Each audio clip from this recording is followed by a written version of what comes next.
आपने भारतीय प्रधानमंत्री का भाषण सुना होगा।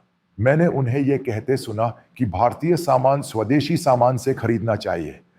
मैं उनमें से हूं जो स्वदेशी सामान खरीदते हैं। केवल वे लोग जो उन्हें नहीं पा सकते, अन्य चीजें खरीदते हैं। मैं उन पर कायम रहता हूं। मैं आपसे एक और बात पूछूं। भारतीय प्रधानमंत्री की कैबिनेट में उन्होंने खुद भी यही बात कही थी। भाजपा के लोग कहते हैं कि भारत के व्यापार मंत्री कहते हैं कि सभी भारतीय दिमाग अमेरिका चले जाएंगे।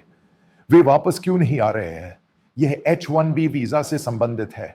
मैं आपसे फिर से पूछता हूं, यदि आप इन सब के बारे में जानते हैं, भाजपा के लोग और जो लोग इस वीडियो को सुन रहे हैं, कृपया जवाब दें। पीयूष गोयल बॉम्बे से है। वह व्यापार मंत्री है।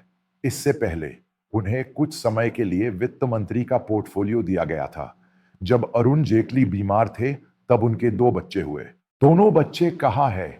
क्या आप जानते हैं कि एक बेटा एक अमेरिकी दिग्गज यानी एक बड़ी कंपनी लैंकेस्टर न्यूयॉर्क में, इसमें वह सीईओ है। एक बेटा अमेरिकी कंसल्टेंसी में एग्रीकल्चर एक्सपर्ट। उनका कहना है कि भारतीयों को वापस आना चाहिए। अब अगली घटना। मैंने सुना है कि भारत के विदेश मंत्री जयशंकर ने कहा कि उनका बेटा वहां काम करता है और ORF रिलायंस का मुख्यालय एक लॉबी पॉलिसी कंपनी है, लेकिन इसका एक बड़ा कार्यालय है वॉशिंगटन में और इसका एक प्रमुख नीति जयशंकर का बेटा है। उस लड़के को बिल्कुल भी हिंदी नहीं आती। वह अंग्रेजी, जापानी और थोड़ी तमिल जानता है। वे ही सभी भारतीयों को हिंदी सिखाने वाले हैं। उनकी बेटी कहाँ है?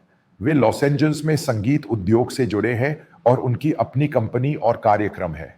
अब हरदीप सिंह पुरी। एक और व्यक्ति कह रहे हैं कि भारतीय लोग अरब विकास मंत्री के पास लौट रहे हैं। उनकी बेटी कहाँ है? वह भी लॉस एंजल्स में। अब मैं सबके नाम बताऊंगा। उनके बच्चे कहाँ है? मोदी कैबिनेट के लगभग 50 या 60% मंत्री, भाजपा के सांसद, उनके वरिष्ठ नेता, उनके सभी बच्चे अमेरिका में हैं। अमेरिका उनके साथ ठीक है। वे अपना जीवन व्यवसाय, काम और कार्यक्रमों में बिता रहे हैं। उनमें से कितनों ने हिंदी पढ़ी है? उनमें से कितने लोग इसी दिमाग के साथ अमेरिका गए हैं और अमेरिका में सार्वजनिक क्षेत्र में और निजी कंपनियों में काम कर रहे हैं? भारतीय प्रधानमंत्री मोदी उन्हें क्यों नहीं कहते कि उन्हें यहां आना चाहिए? वे झूठ और पाखंड बोल रहे हैं। लेकिन एक आम भारतीय जिसके पास H1B वीजा है, भारत वापस आकर क्या कहता है? वे यहां क्या कर रहे हैं? उनके बच्चे जानते हैं कि भारत में उनका कोई भविष्य नहीं है, इसलिए उन्होंने अपने बच्चों को हिंदी नहीं सिखाई। यह कई लोगों के लिए एक समस्या है। बच्चे हिंदी जानते ही नहीं, थोड़ी बहुत बोलते हैं। सभी अंग्रेजी बोलते हैं। मैं यह कह रहा हूं कि अमेरिका में कई RSS विचारक और उनके बच्चे हैं। बस इतना ही। यही मूलतः मोदी सरकार का पाखंड है। एक आम मध्यम वर्गीय भारतीय के H1B वीजा पर नौकरी खो के वापस जाने का क्या मतलब है? आप ऐसे भाजपा नेताओं, मंत्रियों और सांसदों से अपने बच्चों को वापस बुलाने के लिए क्यों नहीं कहते?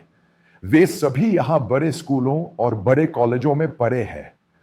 वे सभी बढ़ चढ़कर कहते हैं कि भारत में एक बड़ा संस्थान है, एक विश्वविद्यालय है। वे सभी हार्वर्ड और ऑक्सफोर्ड में पढ़े हैं। यही सच है। वे उस सच्चाई को दबा देते हैं और स्वदेशी चीजों की बात करते हैं। वे कहते हैं कि भारतीय मस्तिष्क विदेश जा रहा है। वे कहते हैं कि भारतीय IT इसे और मजबूत बनाने के लिए वापस आ रहा है। वे कहते हैं कि यह भारत को और मजबूत बनाने के लिए वापस आ रहा है। क्या यह पाखंड नहीं है? वे कहते हैं कि यह सबसे बड़ा पाखंड है। भाजपा के और भी कई मुख्यमंत्री हैं। आपको उनके परिवार का इतिहास देखना चाहिए। इसी तरह भाजपा के कई नेताओं का पारिवारिक इतिहास देखिए। उनके परिवार, उनके बच्चे, नाती पोते सब अमेरिका में है। आपको पता है कि अगले 2-3 महीनों में ये सब किसी न किसी शो के साथ अमेरिका जाएंगे। सरकारी खर्चे टिकटों के बराबर है। सांसद कह रहे हैं कि कोई कार्यक्रम है, दौरा है, उन्हें मनचाहा टिकट दे रहे हैं। संसद का टिकट है, अमेरिका जाता है, परिवार के साथ जाता है, यानी व्यापार के सिलसिले में जाता है, उनके अपने कामों के लिए। पीछे मुड़कर देखे, यानी भारत। ये नेता यानी संघ परिवार के ये नेता यूं ही आंकड़े गढ़ते हैं। क्या सच में यही नहीं हो रहा है? और फिर आप इसे दूसरों के सिर मढ़ देते हैं। यही मैंने कहा था, मूर्ख मत बनो, पहले उन्हें बताओ। ये सब अपने बच्चों को लाने के लिए इन सब का इस्तेमाल करते हैं और सबके अपने अपने घर हैं। मैं कई लोगों के घर गया हूं, वहां देशी विदेशी कुछ भी नहीं है। वे सिर्फ अपने ब्रांड, अपने विदेशी प्लांट इस्तेमाल करते हैं। वे सब इन्हीं चीजों का इस्तेमाल करते हैं। वे सब कहते हैं कि भारतीय दूध, वे सब उसे छानते हैं। वे बस कीमत चुकाते हैं क्योंकि उनके पास मनचाहा पैसा है। ये समूह असल में नरेंद्र मोदी का इस्तेमाल कर रहा है। क्या चश्मे और घड़ियां नहीं देखी? आपका यह सोचना कि यह सब भारत में बना है बिल्कुल गलत है। अगर हम बाजार में कुछ खरीदने जाएं, क्या आपने गौर किया है कि अंदर मेवे और किराने का सामान भरा होता है? अगर आप भारत से कोई बिजली का सामान खरीदते हैं तो वो भारत का नहीं होता। अगर आप मोबाइल खरीदते हैं तो वो सिर्फ भारत में बना होता है। उसे कैसे बनाया जाता है, वहां असेंबल किया जाता है और यहां लाया जाता है। सिर्फ फाइनल असेंबली और पैकिंग होती है और इसे ही स्वदेशी कहा जाता है। पहले उन कई व्यापारियों को बताइए जो कहते हैं कि ये 100% स्वदेशी है। भारत में बहुत बड़ा बदलाव आ रहा है। क्या वो इसके लिए तैयार नहीं है? उस तरह के उत्पाद की क्वालिटी का क्या कारण है? इलेक्ट्रॉनिक्स होने के बावजूद हम कई अन्य चीजें नहीं बना सकते। इसीलिए हम कई चीजें चीन से आधी अधूरी खरीद कर यहां लाते हैं। कई चीजों को ठीक करके आपको देते हैं। यही बात कई भारतीय ब्रांडों के साथ भी है। यानी हम महिंद्रा को लेते हैं और उसकी कार देखते हैं। महिंद्रा के मालिक खुद कहते हैं कि इसमें 60% सामान चीन से आता है। वे इससे केवल सब कुछ असेंबल करते हैं। यही हाल टाटा का है, क्योंकि ये भारत में बनता है। चार्ज कई चीजें अच्छी गुणवत्ता की नहीं होती है। इसका कारण यही है, ये अभी भी कुछ नहीं है। जब मोदी आए तो हमें ये सोचना चाहिए था कि हम कितना परिवर्तन कर सकते हैं। हम जानते हैं कि टाटा ने एक इलेक्ट्रिक कार बनाई और पहली श्रृंखला में कोई शिकायत नहीं थी और कितनी कारें अनुपालन करती थी। वे इसे देखते भी नहीं है।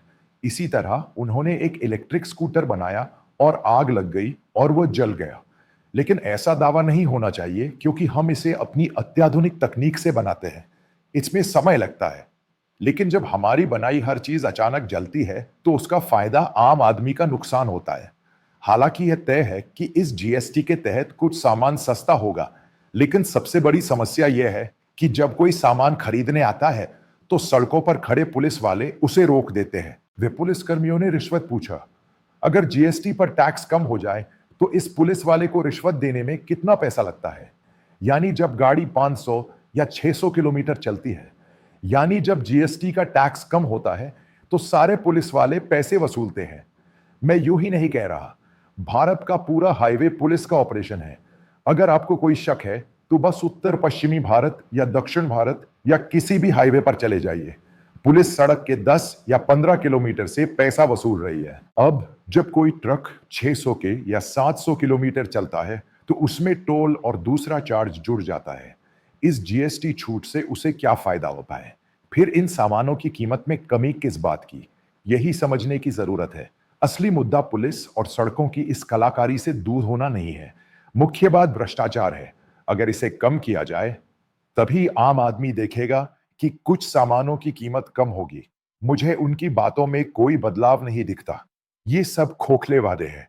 ये एक एक करके वादे कर रहे हैं।